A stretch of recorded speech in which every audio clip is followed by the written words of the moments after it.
बोले श्री प्राणनाम की श्री सतगुरु महाराज सतगुरु श्री महाराज की श्री पन्नाम की जय। सर्व सुंदर समाज की जय।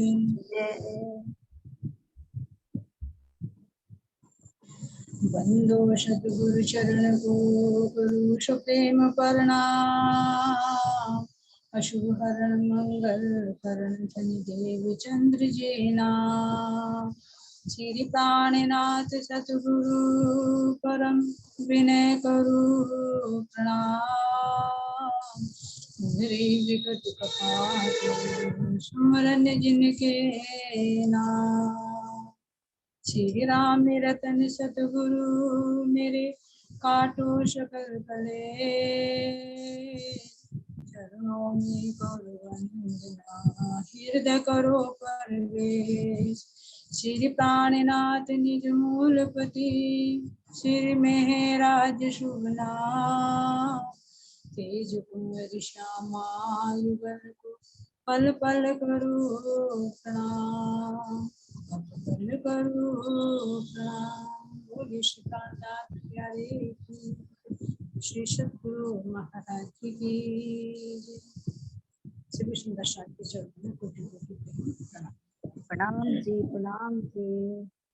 तो सुंदर साथ जी अब हम सतगुरु महाराज जी का ध्यान करते हुए श्री पन्ना जी धाम में विराजमान अक्षतित पूर्ण परमात्मा उनके चरणों में कोटि कोटि प्रणाम करते हुए अब हम जुगलदास जी महाराज जी की कृपा से उनके संग अपने परमधाम की लीला में रमण करेंगे। तो वर्णन करते करते 25 पक्षों का वर्णन किया, अष्टपैर की लीला का वर्णन किया, फिर किस तरह से उस आनंद से हम इस संसार में आए और संसार में आकर हमने किस तरह से 3 भागों में इस खेल को हमने देखा। इसको फतेह में लैल फूल और पत्र कहा। और अब देखे शास्त्रों के हिसाब से तो ब्रज रास और जाग। तो परम धाम के आनंद में हम किस तरह से इश्क रब्द हुआ, फिर हम ब्रज में आए, ब्रज से अब हम रास का प्रसंग हमारा चल रहा है। तो श्री कृष्ण जी ने किस तरह से हमें 52 दिन का विरह दिया। क्यों दिया वो विरह? क्योंकि हमारे दुख देखने की इच्छा, जो इस संसार का मूल कारण बना कि दुख क्या चीज होती है, हम आपको और अपने आप को और अपने घर को कैसे भूल जाए। तो उन सब का अनुभव हमें ब्रज लीला के माध्यम से कराया। तो 11 वर्ष तक की प्रेममयी लीलाएं की और 52 दिन तक का हमारा विरह रहा, जिसमें हमारी सात्विक सखियों ने दुख का अनुभव किया, लेकिन राजसिक और तामसिक सखियों की इच्छा भी अधूरी है। क्यों? क्योंकि जैसे ही बांसुरी बजी तो सात्विक और राजसिक सखियां तुरंत घर बार सब छोड़कर तुरंत भाग जाए। कोई भी ना तो मर्यादा, ना किसी तरह का मोह, ना कोई परिवार का बंधन, कुछ आड़े नहीं। लोक लाज मर्यादा सब छोड़कर तुरंत अपने प्रियतम से जाने। सात्विकों के सामने थोड़ी बाधा आई परिवार वालों की, तो इसलिए उन्हें दुख का अनुभव हुआ। तो जैसे ही श्री कृष्ण जी ने बांसुरी बजाई और बांसुरी बजाकर हम सब जिस हालत में, तामसिक सखियां तो जिस हालत में थी, महाराज जी ने वर्णन किया रास के अंदर कि जो अगर दूध दोहरी है तो गाय का दूध दोहरी है, क्योंकि किस टाइम था, संध्या का समय जब बांसुरी बजी, क्योंकि पूरे दिन तो गाय चराने के लिए गए हुए थे। तो वहां पर जब श्री कृष्ण जी के अंदर आया कि आज 52 दिन हो गए विरह के, तो सखियों को मैं कैसे बुलाऊं। तो उन्होंने कहा कि बलराम भैया से कि आप चलो मैं आता हूँ। कल्याण जी के साथ आता है, कल्याण जी को कह दिया आप चलो मैं बलराम के साथ आता हूँ। लेकिन श्री कृष्ण जी कहाँ रुके? वृंदावन में, अब कदम के वृक्ष के नीचे वहां पर बांसुरी बजाई। तो संध्या का समय था, गोधूली कहा गया, जिसको चारों तरफ पूरा शोर शराबा, क्योंकि जब गाय जंगल से चलकर आती है तो उनके उड़ने से जो धूल उड़ती है, तो संध्या का समय होता है, इसलिए उसको गोधूली कहते हैं। ना तो सूर्य होता है ना ही अंधेरा होता है सूर्यास्त का। तो सूर्यास्त के समय पे देखे काम कितना, वो तो ब्रज में था तो काम बहुत अधिक था, भी कितना काम बढ़ता। गाय आती है, गाय को दूध दूहना है, पति जंगल से आते हैं उनको भी नहलाना है, बच्चों को भी दूध पिलाना है, भोजन भी पकाना है, परिवार वालों को देना है, तो सारा कार्य का भार इस टाइम पर रहता है। तो इस टाइम श्री कृष्ण जी ने बांसुरी की धुन छेड़ी। तो जैसे ही बांसुरी की धुन सुनी तो सबने, लेकिन गोपियों ने विशेष रूप से सुनी। क्यों? क्योंकि सबको तो ये था, अरे कान्हा तो रोज बांसुरी बजाता रहता है, उसको तो यही काम है। लेकिन जिसके भाव से वो बांसुरी बजी उसको तो वही समझे। कैसे? ये एक इसके अंदर एक आंकड़ी है, उसको समझे कैसे। अब जैसे हमारी तारतम वाणी, ये भी तो हमारी बांसुरी है, जागने के ब्रह्मांड में बज रही है। कहाँ से बज रही है? पन्ना जी से बज रही है। बजते बजते यहाँ तक हमारी धुन आ रही है। तो जिसके लिए बांसुरी बजेगी, जिसके लिए धामधनी ये शब्द कहेंगे, वो ही सुनेगा। तो बांसुरी की धुन में जो कहा कि श्री कृष्ण जी ने सखियों के नाम ले लेकर उन्हें पुकारा, तो सबको तो यही लगा कि बांसुरी की धुन है, बांसुरी बजाते, रोज बजाते रहते हैं, सुनी सबने, सब बजाते रहते हैं ऐसे श्री कृष्ण जी, सबने ऐसे सुना, किसी ने ध्यान नहीं दिया। लेकिन उस बांसुरी में क्या था? हृदय की पुकार थी। किसके लिए? अपनी सखियों के लिए।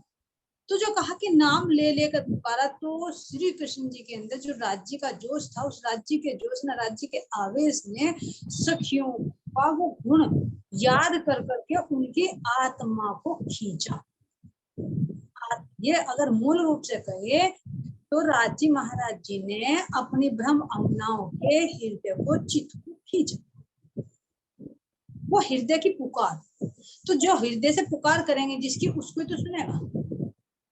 तो राज्य महाराज जी ने बांसुरी के माध्यम से सखियों के चित्त को खींचा, अपनी तरफ को खींचा। तो जब चित्त खींच लिया जाएगा तो अंतःकरण, मन, बुद्धि, शरीर कहाँ रुकेगा? तो यही तो कारण था कि अब से पहले तो श्री कृष्ण जी हमें बुला रहे थे, लेकिन हम छोड़कर नहीं जा रहे थे। फिर ऐसा उस बांसुरी में क्या जादू था कि हम सबको छोड़कर भाग जाए? विचारणीय बात है, ऐसे क्या था उसके अंदर जो हम सब कुछ छोड़कर भाग चले? तो वो राज्य महाराज जी के हृदय की पुकार थी, वो हमारी चित्त वृत्ति को राज्य महाराज जी ने खींचा, जिस कारण से हमारे सामने कोई भी मान मर्यादा, कोई भी हमारे आड़े नहीं। तो ये धामधनी का हुक्म था, लेकिन जब तक उनका हुक्म था कि हम माया में रमण करें तो हम माया में रमण करे थे। अब राज्य महाराज जी की इच्छा हुई कि मैं अपनी रूहों को इस ब्रह्मांड से खींचूं। क्यों? क्योंकि ये तो कह रहे हैं कि खेल में दोनों नर नार मगन, तो कैसे मैं अपनी रूहों को वापस खींचूं? तो ये राज्य महाराज जी ने खुद अपने जोश के माध्यम से हमारी चित्तवृत्ति को खींचा, जिस जोश के माध्यम से, जिस प्रेम के माध्यम से हमने श्लोक लाज मर्यादा सबको एक तरफ कर, और हम तुरंत जाकर अपने प्रियतम से जाए। लेकिन जैसे ही हम वहां पहुंचते हैं,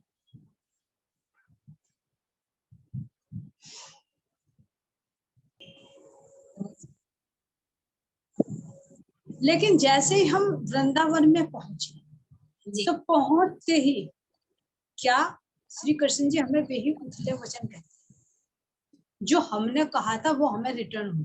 यहाँ भी देखो, जैसा तुम व्यवहार दूसरों के साथ करते हो वैसा हमारे साथ होता है, ये व्यवहार है संसार का। कहा कि दर्पण है, इसीलिए कहा कि जैसा तुम अपने साथ चाहते हो कि मेरे साथ ऐसा व्यवहार हो, वैसा ही व्यवहार तुम दूसरों के साथ करो।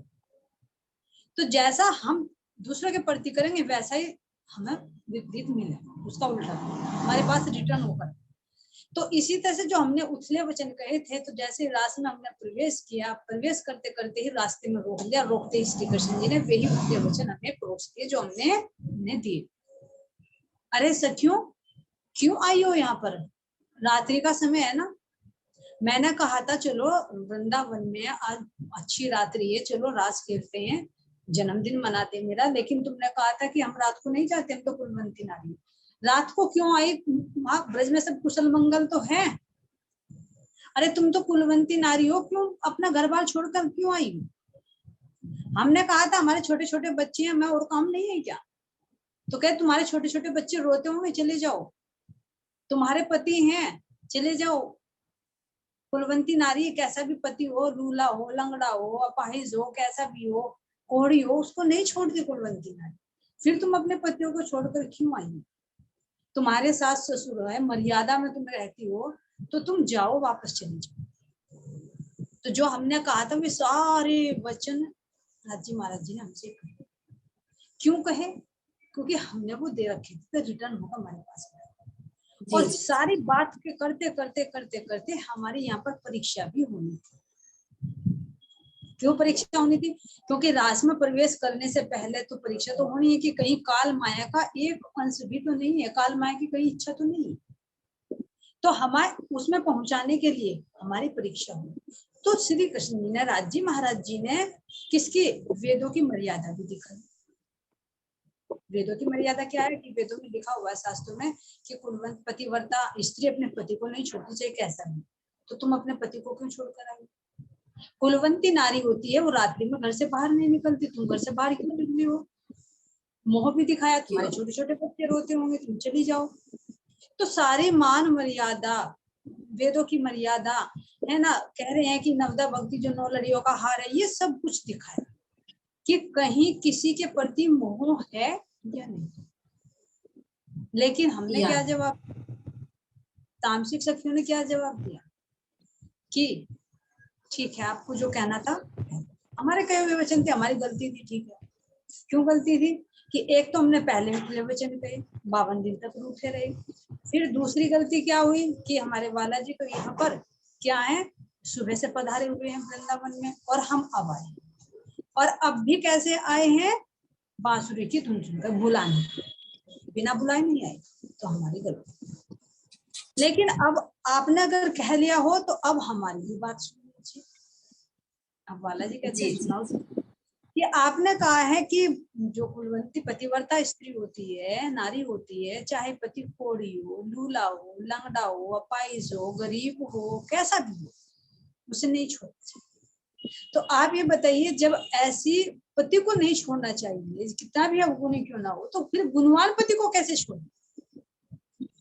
और आप तो सर्वगुण हो, तो हम आपको कैसे छोड़े? तुमने जी जी पहचान कर दिया कि ये तो हमारे झूठे पति हैं, ये तो आपने हमारे लिए बाग बना दिया, बाग लगा दिया, और बाग के एक रखवाली की भांति, जो बाग का जो बाड़ा होता है, बाड़े की भांति आपने रिश्ते नाते लगा दिए, और रिश्ते नाते लगाकर उसका रखवाली हमारा पति खड़ा कर दिया डंडे लेकर।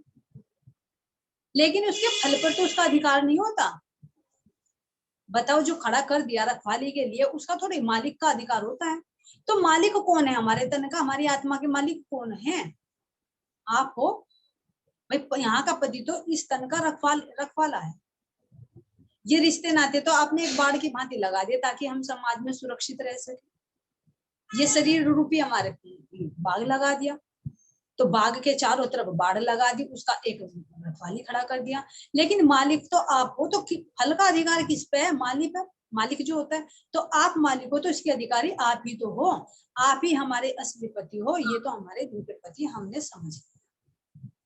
तो अब इसमें विचार करिए, अब भी हम ही हैं जो ये शब्द कह रहे हैं, और जब पहले 52 दिन पहले हमने कहे थे तब भी हम ही थे। तो ऐसा परिवर्तन क्यों हुआ? क्योंकि जब हमारे ऊपर काल माया का आवरण था, भ्रमित बुद्धि थी, स्वप्न की बुद्धि थी। लेकिन जैसे ही अब हमारे से हमारे अंदर वो प्रेम का जोश आया, पूर्ण राज्य ने अपनी कुछ शुद्धि दी, पहचान दी, वह फरोमोशी का आवरण हटाया, तो हमें पहचान हो गई कि आप हमारे प्रिय थे। तो हमने जिसको पहले महत्व दिया था उसको हमने एक तरफ कर दिया, जो असली है उसको हमने पकड़ लिया। और जब काल माया की बुद्धि थी तो हमने इसको पकड़ रखा था, उसको पराया बता दिया कि तू तो पराया पुरुष है। जी जी अंतर से। तो अब इसके इनके माध्यम से हमें अपना निरूपण करना है। ये नहीं कि ये कहानी बीत गई, ये अब भी चल रही है। अपना निरूपण कर। अभी जैसे कहा कि योग माया में हमें प्रवेश करना है, हम सोच रहे हैं परम धाम के हमें दर्शन हो जाए, लेकिन कह रहे कि अगर योग माया में भी पहुंचना है, योग माया के भी दर्शन करने हैं, जो इतने बड़े बड़े ऋषि मुनि पहुंचे हैं, तो हम गोपियां भी पहले पहुंची, पर में तो हमारे अंदर काल माया का कोई अंश नहीं था।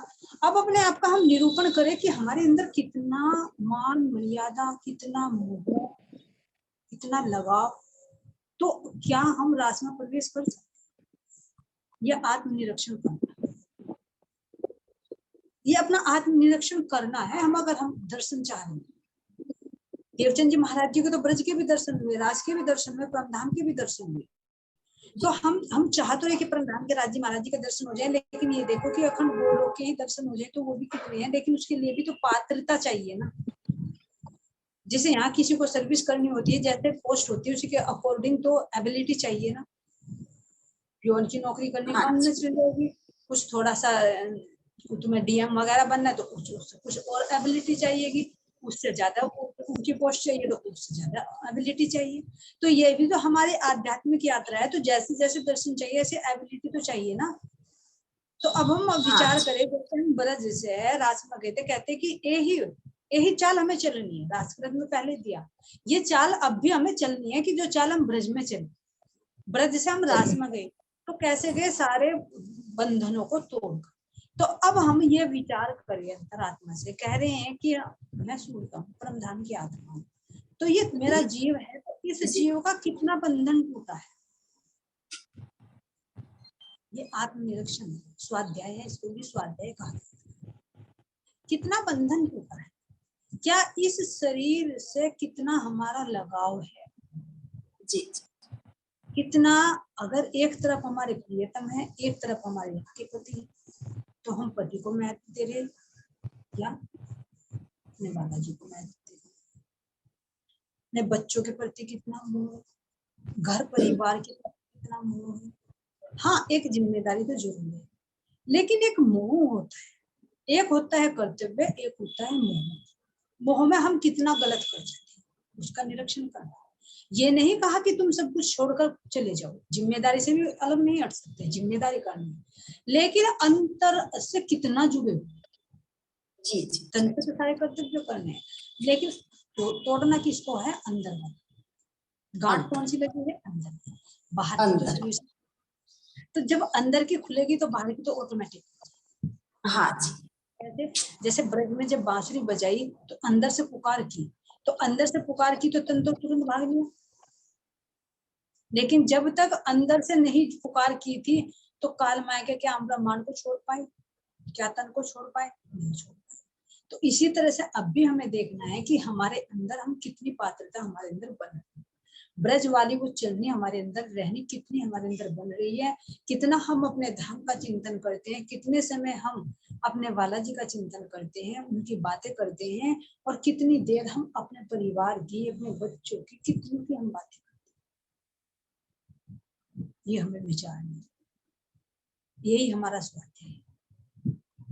और अगर हम वास्तव में ऐसे बन रहे हैं तो फिर नहीं रोक सकता कोई रास के दर्शन से, तो रास में पहुंचे।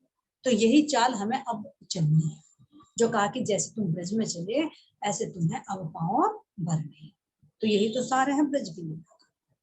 अब जैसे ही रास में पहुंचे तो उथले वचन भी कहे। अब उथले वचन जब हमें कहे तो उसका जवाब भी हमने दिया कि आपने जो कह दिया, तो जैसा भी पति है हमें नहीं छोड़ना चाहिए। तो हमारे अंदर अगर हम परिवार को या इसको महत्व दे रहे हैं और राजी महाराज जी के लिए थोड़ी सी देर के लिए कर ले, जब तक चर्चा चली या कोई कर्तव्य है, फर्ज बंदगी की, तो क्या होगा, राज में प्रवेश हम नहीं कर सकते। तो फिर वही स्थिति हो जाएगी कि जोग माया में हमें प्रवेश नहीं मिलेगा यदि हमारे अंदर किसी की मान मर्यादा, लोभ, बच्चों के प्रति मोह या कुछ भी ना। क्यों? क्योंकि अगर तुम ध्यान में बैठे हुए तो हमारी वृत्ति कहाँ पर जाएगी, चलेंगे हम परमधाम की तरफ को, लेकिन सामने खड़े हो जाएगा जिसके प्रति हमें मोह है।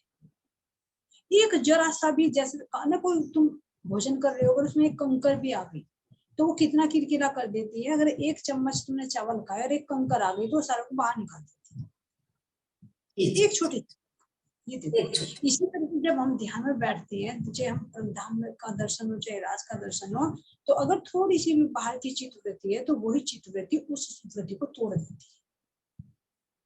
और वो कौन सी आती है, जो अंतर गहन चित्त में अंदर में विराजमान होती है, बहुत गहरे चित्त में उतरी रहती है। मन शरीर की तो छोड़ो, मन की भी छोड़ो, बुद्धि की भी छोड़ो, जो चित्त के अंदर स्टोर है। जैसे चित्त में कोई चीज स्थिर होती है तो चित्त क्या करते हैं, चित्त सब चीज को स्टोर करता है, जिसे कहते हैं संस्कार, जो संस्कार के रूप में।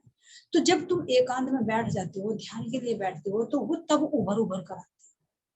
जैसे कि समुद्र मंथन का वर्णन आता है, वो मंथन हमारे अंदर होना शुरू होता है। जब हम ध्यान के लिए बैठते हैं, पहले बाहर बाहर का आएगा शरीर से संबंधित, इसको छोड़ेंगे, शरीर से अलग हटेंगे। फिर मन में कोई विचार आता है तो मन से अलग हटेंगे, मन के विचार उठेंगे।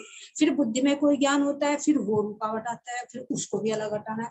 फिर चित्त के अंदर जो संस्कार होते हैं वो कब निकल कर आ जाते हैं उसका पता नहीं चलता। कैसी स्थिति बनती है, जैसे प्रैक्टिकल में देखे, जैसे हम नींद में सो जाते तो हमारे हाथ में नहीं होता मैं सपना क्या देख रहा हूँ। जी जी बताओ, अपने हाथ में होता कि मैं सपना आज ये देखूं? नहीं होता। कोई अच्छा सपना देख रहते हैं तो उसकी भी इच्छा बनी रहती है कि मैं दोबारा लेट जाऊं, दोबारा देखूं सपने में आगे क्या होना, तो नहीं आ पाता। तो इसी तरह से जब हम ध्यान में बैठते हैं तो जो हमारे अंदर चित्त के अंदर जो संस्कार होते हैं वो निकल निकल कर आने शुरू होते हैं और वो ही रुकावट डालते हैं। तो ये ही हमारा परिवेश है, सूक्ष्म। तो कब कब प्रवेश करेंगे हम? जब राज्य महाराज जी कह रहे कि राज में ले जाने से पहले मैं परीक्षा ले रहा हूँ कि तुम्हारे चित्त में कुछ है तो नहीं। अगर चित्त में कुछ है परिवार के प्रति, उसके प्रति, तो क्या होगा, हमें उसमें प्रवेश नहीं करना। तो यही सुंदर साथ को देखना है विशेष तौर से कि ज्ञान से पहले हमें ये विचार करना है कि मैं आखिर कौन हूं, मैं आखिर कौन हूँ। चाहे तुम कितना भी ज्ञान सुनते रहियो, कितनी भी वीडियो सुनते रहियो, कितनी भी जो मीटिंग करते रहियो, लेकिन जब तक हम अपने चित्तवृत्ति को, अपने आप को चेक नहीं करेंगे, अपना मंथन नहीं करेंगे, अपना स्वाध्याय नहीं करेंगे कि हमारी चित्तवृत्ति किधर को जा रही है, तो ये सारा ना ऐसा जाएगा जैसे किसी डस्टबिन में डाल देंगे, वो सारा गंदा होता है।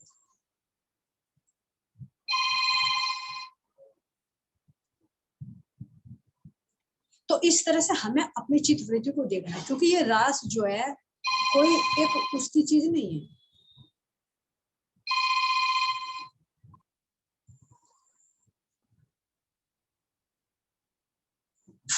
है ना, तो ये ब्रज और रास की लीला कोई कहानी नहीं है, या त्रिधा लीला कोई कहानी नहीं कि हमने समझ ली तो बस हमारा पूरा बेड़ा पार हो। ये चलनी है, ये रहनी है हमारी। हमें इसमें व्यवहार में लाना है कि जब भी हम समझ पाएंगे कि हमारे अंदर त्रिधा लीला किस तरह से होगी। तो जब हम ब्रज, अगर रास में भी हम प्रवेश कर रहे हैं तो अपनी चित्तवृत्ति को हमें खोजना है। ये देखो, बाहर से तो बिल्कुल एक नाटक की हमें देखना होगा कि ये तो नाटक चल रहा है और इसमें सबके पात्र अलग अलग है। सब ना तो हमारे कहीं में चलेंगे, हम ये सब मेरे कहीं में चलेंगे, नहीं चलेंगे। सबके किस्मत अपनी अलग अलग है, सबके कर्म अपने अलग अलग हैं। ये तुम चाहो कि मेरा बच्चा है वो सुखी सुखी रहे या मेरे कहने में चले, नहीं चलेगा। सब अपना बिल्कुल आजाद है, सब सबको अपनी आजादी है जीवन जीने। तो तुम किसके लिए बंधन में डालो? आज हमारी आंख बंद हो गई तो वो जब नहीं अपनी जिंदगी, फिर हम किसके लिए रो रहे? तो ये हमारे अंदर मोह है। तो फिर कैसे हम सोच रहे हैं कि हम परमधाम के दर्शन करें? सही पूछे तो बैकुंठ के भी दर्शन नहीं, अगर हमारी चित्तवृत्ति ना। तुम खुद देख लो, जो हमारा उसमें आता है कात्यायनी जो देवी हुई है, उनके पिता थे और माता थे, तपस्या कर रहे थे, लेकिन चित्त में क्या था कि हमारी एक कन्या नहीं हुई, हमारे एक कन्या तो कम से कम एक अच्छा संतान तो हो जाती। तो वो इच्छा जो बनी रही और जब दर्शन दिए माता ने तो यही विनती की कि मेरे एक कन्या हो जाए। तो खुद माता को कात्यायनी का रूप धारण करके आना पड़ा। तो ध्यान में बैठे बैठे भी वो व्रती रही, तो खुद माता को अवतार लेकर आना पड़ा है। तो वो चित्तवृत्ति कहाँ ले आएगी? फिर दोबारा शरीर धारण करना पड़ा, दोबारा जन्म लेना पड़ा। तो इसी तरह से ये हमारी चित्तवृत्ति हमें चेक करनी है अगर हमें रास में प्रवेश करना है। तो ये हमें इसी से महाराज जी बता रहे हैं कि जब तुम रास में गए तो तुम्हारे अंदर से काल माया का बिल्कुल भी कोई भी अंश नहीं था। जो महाराज जी ने वाणी में वर्णन किया है कि तुम्हारी लोक लाज मर्यादा रूपी क्या कर दी, साड़ी भी और ब्लाउज भी फाड़ दिया। 9 लड़ियों का हार जो नवदा भक्ति थी वो 9 लड़ियों का हार भी तोड़ दिया। सब कुछ श्रृंगार उलट पुलट कर दिया। वो कौन सा श्रृंगार? जो हमने काल माया का श्रृंगार सज रखा था। और कौन सा श्रृंगार सजाया? योग माया का श्रृंगार। आत्मा के अंदर वो प्रेम, वो आनंद भरकर हम योग माया के ब्रह्मांड में पहुंचे अपने धामधनी से मिलने के। तो जब प्रियतम ने देखा कि इनके अंदर ना तो बच्चों का मोह रहा, ना संसार की मर्यादा रही, ना वेदों का कोई मान मर्यादा रही कि भाई तुम्हें नरक में जाओगे तुम या वो जाओगे, कुछ नहीं कर रहा। तो श्री कृष्ण ने कहा कि हे सखी, मैं तो मजाक कर रहा था, तुम्हारी परीक्षा ले रहा था कि देखो तुम्हारे अंदर कहीं कोई संसार के प्रति लगाव तो नहीं है। तो जैसे ही हम परीक्षा में पास हुए तो तुरंत कहा कि चलो मैं तुम्हें वृंदावन दिखाती हूँ। तो कितना सुंदर वृंदावन दिखा। जो वृंदावन कहाँ पर, तो यहाँ से फिर हमारी सुनता को कहाँ पर लेकर गए, योग माया के ब्रह्मांड, जी जी जी। अक्षर ब्रह्म की बुद्धि पर। वो जो कह रहे योग माया ने देह धरी, श्री श्यामा जी थया तैयार। तो योग माया ने श्यामा जी का रूप धारण किया और हम सब सखियों को कैसा स्वरूप दिया, 16 वर्ष की नूरी तन दिया। ये काल माया के तन तो यही छूट गए, क्योंकि इस ब्रह्मांड का तो लय कर दिया जाएगा। तो जो हमें रास में पहुंचे तो हमें कैसे दिए गए, योग माया के तन दिए। और उन तनों में क्या था, जो कहा कि 16 श्रृंगार, वो 16 के 16 गुणों से युक्त था। क्योंकि परमधाम की लीला करनी है, अक्षर ब्रह्म को अंतरंग लीला दिखानी है। तो वो क्यों नहीं, जो मूल मिलाप में कल भी बताया कि 16 गुण हैं और चारों तक अनुमाते तो 64 स्तंभ के रूप में सुशोभित हो जाते हैं।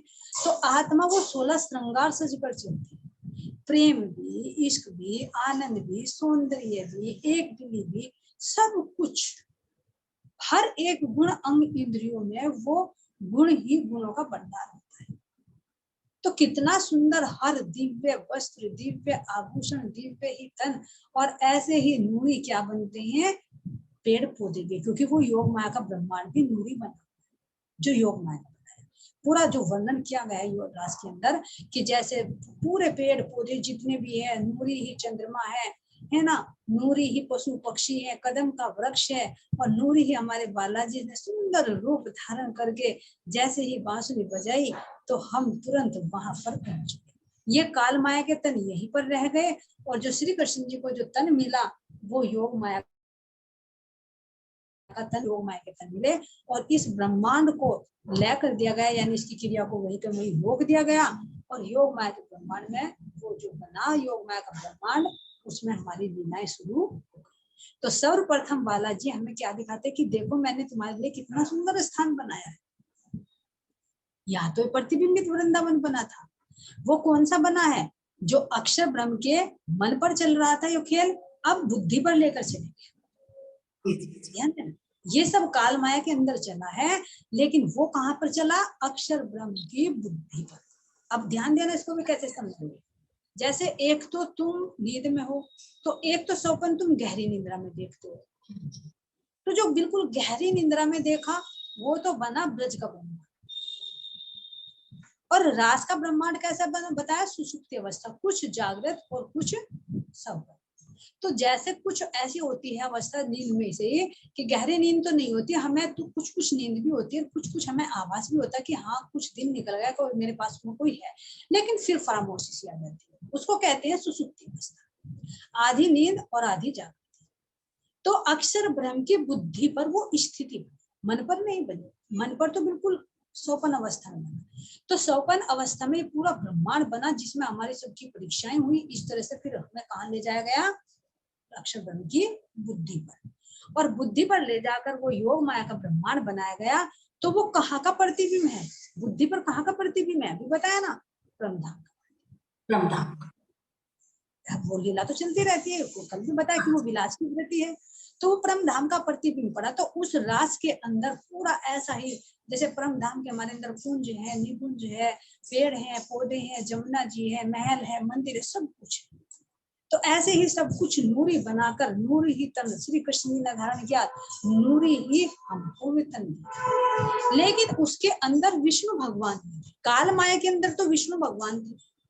क्यों थे, क्योंकि कहा कि अक्षर ब्रह्म के मन का प्रतिबिंब रूप महाविष्णु है। तो महाविष्णु के जीव के ऊपर बैठकर यहाँ योग माया का ब्रह्मांड, काल माया का ब्रह्मांड बना, जिसके अंदर ब्रज की लीला हुई 11 वर्ष 52 दिन की।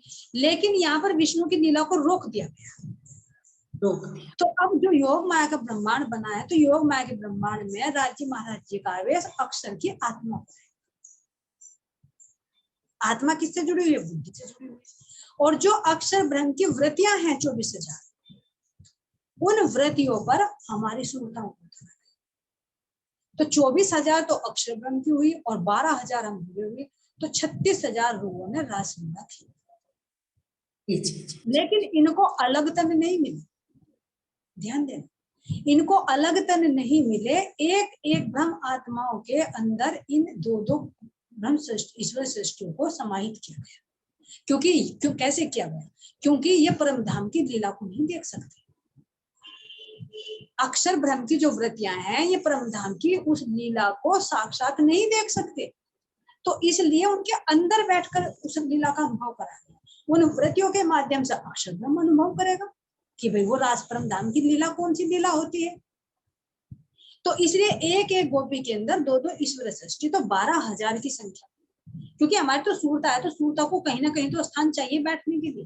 तो राज्य महाराज जी का जो आवेश था वो तो अक्षर के ऊपर बैठ गया, और जो हमारी परम धाम की जो हमारी प्रति थी वह हम ईश्वर सृष्टि के ऊपर बैठ गए। ये कहे कि 12,000 ही वेतन दिए, तो इस तरह से जो 12,000 के ऊपर बैठी जो ईश्वर सृष्टि थी, हम 12,000 ब्रह्म आत्माओं की वृत्तियां उनके ऊपर बैठ गई। तो एक एक गोपी के अंदर दो दो ईश्वर सृष्टियों को समाहित करके वो रास लीला का रमण कराया, जिसमें रास की अनंत लीलाएं, बहुत लीलाएं। हम चढ़ी की रामत हुई, पोनियों की रामत हुई, ऊंची छल्लांग की रामत हुई। इनका तो बातुनी भेद सारा खोल रखा है दूसरे चैनल की वीडियो में, जिसमें योग माया के ब्रह्म बहुत से विस्तार करना, और किस तरह से फिर जाहिरा में अब हमारे सामने प्रकट हो रही है, उनका सारा विस्तार पिछली वीडियो में वर्णन कर रखा है। नहीं तो अगर पूरा विस्तार से ले तो फिर अलग अलग होता है, ये तो शब्द आती, लेकिन इतना भी महाराज जी के हुक्म से शब्दों में वर्णन किया जा रहा है। तो ये सारी लीलाएं की गई, और करते करते करते करते जब देखा कि ये तो दोनों फिर मगन हो गए, अक्षर ब्रह्म भी और ये सखियां भी, ये तो राज की लीला में मग्न हो गए। जैसे ब्रज में मग्न हो गए थे, 52 दिन हो गए अपने काम में मस्त हैं, दुखी तो हो रही है लेकिन प्रयत्न तो कुछ नहीं कर रही, तो बांसुरी बजाकर हमारी नींद को तोड़ दिया था। अब इसी तरह से देखा, अरे ये तो फिर मस्त हो गई, तो राज्य महाराज जी ने अक्षर ब्रह्म के ऊपर से अपना आवेश खींचा, और जैसे अक्षर के ऊपर से अपना आवेश खींचा, अक्षर ब्रह्म अपने धाम में जागृत हुए, और धाम में जागृत होते ही वो तो चौंक उठे, अरे मैं कौन, ये कौन वन, ये कौन सखिया, ये कहाँ की लीलाएं हो रही है। तो जैसे ही वो चौंका तो हम रुगे, उस रस से वंचित हो गई, और हमारी वृत्ति किससे जुड़ गई, ईश्वर सृष्टि से। हम दोनों एक रूप। तो अब जब वो आवेश ही चला गया तो अब लीला किसकी साथ में करें। तो सही पूछे तो सही मायने में पूछे, जब वो आवेश ही चला गया तो रासलीला किससे करें। इसलिए सखियों ने कहा कि हे सखियों, हमारे हिम्मत नहीं है कि हम रासलीला करें। जो तामसिक सखी ने, इंद्रावती ने कहा कि ऊपर सखी चलो लीलाएं करो, तो सखियों ने क्या कहा, हमारे में इतने दम नहीं है, हमारे प्राण तो वे ले गए, हमारे प्राण के लिए था, हम बिना प्राणों के लीला करें तो कैसे करें। लेकिन लीला होती है तो कौन सी लीला होती है, ब्रज की लीला। तो ब्रज की लीला कौन करेगा, विचार करिए। ब्रज की लीला करेंगे ईश्वर सृष्टि, क्योंकि वह ईश्वर सृष्टि क्या है, ज्ञान की वृत्तियां। हम ब्रह्मात्मा क्या है, रस की वृत्तियां। तो रस की वृत्ति जब लोप हो गई, जब रस वाला ही चला गया, रस ही नहीं रहा, तो रस की लीलाएं कैसे हो। तो ज्ञान की वृत्ति रह गई, जो अक्षर की वृत्तियां हैं उनके पास में ब्रज का लीला का ज्ञान है। तो यही कहा कि हमारे बालाजी को ब्रज की लीला बहुत पसंद है, चलो ब्रज की लीला को दोहराते हैं और श्री कृष्ण जी वापस लौट कर आ जाएंगे। तो इस तरह से हम ब्रज की लीला को यहाँ पर दोहराना शुरू कर देते हैं। तो जैसे हमारी ब्रज की लीला शुरू होती है, तो इस ब्रज में सब सखियों को देखो, इसमें भी बहुत बातें हुई। फिर वहां पे कोई गोप बना, कोई ग्वाला बना, कोई पूतना बनी, कोई नंद बना, कोई यशोदा बनी, कोई कृष्ण जी बनी, कोई राधा बनी। तो कैसे कैसे बनी, सब ये योग माया ने, क्योंकि योग माया लीला कर रही थी ना, तो योग माया ने अब छोटे छोटे बच्चे कहाँ से बने बताइए। तो ये लीला यहाँ पर जितनी भी 11 वर्ष 52 दिन की लीला हुई थी, इन सारी लीलाओं को फिर वहां पर दोहराया गया। ओरिजिनल नहीं हुई वहां पर, ओरिजिनल तो कालमाया की ब्रह्मांड में हुई थी, लेकिन वो अक्षर ब्रह्म की जो वृत्तियां थी, ज्ञान की वृत्तियां, उनके अंदर वो फीड थी वो लीला। तो जब रस की वृत्ति चली गई तो क्या करेंगे, ज्ञान की वृत्ति चलेगी, तो ज्ञान की वृत्ति के अंदर फीड है, तो ज्ञान की लीलाएं तो दोहराई जाएगी। जैसे प्रैक्टिकल में भी देखें, मान लीजिए अगर आपका पति है, तो जब पति पास में है तो प्रेम की लीला चलेगी, और अगर पति विदेश चला गया तो क्या चलेगी, प्रेम की थोड़ी, फिर तो ज्ञान की वृत्ति चलेगी। मैं पति के साथ ऐसे घूमने जाती थी, वे ऐसे बोलते थे, उनके साथ में ऐसे बातें करती थी, हम ऐसे सहन करते थे, ऐसे नाश्ता करते थे, ऐसा खाना खाते थे, ऐसे कम, सारा ही तो लीला दोहराएगी। तो वो कौन सी चलेगी? ज्ञान की वृत्ति। और जब पति पास में है तो रस की वृत्ति। तो इसी तरह से जब बालाजी थे तो अब वो रस की वृत्ति चल रही थी, लेकिन जैसे ही वे अंतर ध्यान हुए तो रस की वृत्ति लोप हो गई और वहां पर ज्ञान की वृत्ति शुरू हो गई। तो ज्ञान की वृत्ति कौन सी है? ब्रज लीला की वृत्ति। तो ये ब्रज लीला की वृत्ति यहाँ पर शुरू हो गई, जिसमें सब गोपियों को अलग अलग रूप दिए। नहीं तो एक बात बताइए, फिर योग माया के ब्रह्मांड में अगर कोई नंद बाबा बने हैं तो वो पोशाक कहाँ से आई? पूतना बनी तो फिर वो कहाँ से आई? उखल से बांधने की लीला करी तो वो उखल कहाँ से आया? ये सब योग माया ने व्यवस्था की। वो ब्रज की लीला तो वो ब्रज की लीला योग माया में जुकितु दोहराई गई, जो अक्षर की वृत्तियों के अंदर निहित थी। तो दोहराते दोहराते वही प्रसंग आता है जहां पर श्री कृष्ण जी वृंदावन में बांसुरी बजाकर हमें बुलाते हैं। और जैसे ही इंद्रावती सखी ने श्री कृष्ण जी का रूप धारण किया और श्यामा जी ने राधा जी का रूप धारण किया, और जैसे इंद्रावती जी बांसुरी बजाती हैं तो तुरंत श्री कृष्ण जी प्रकट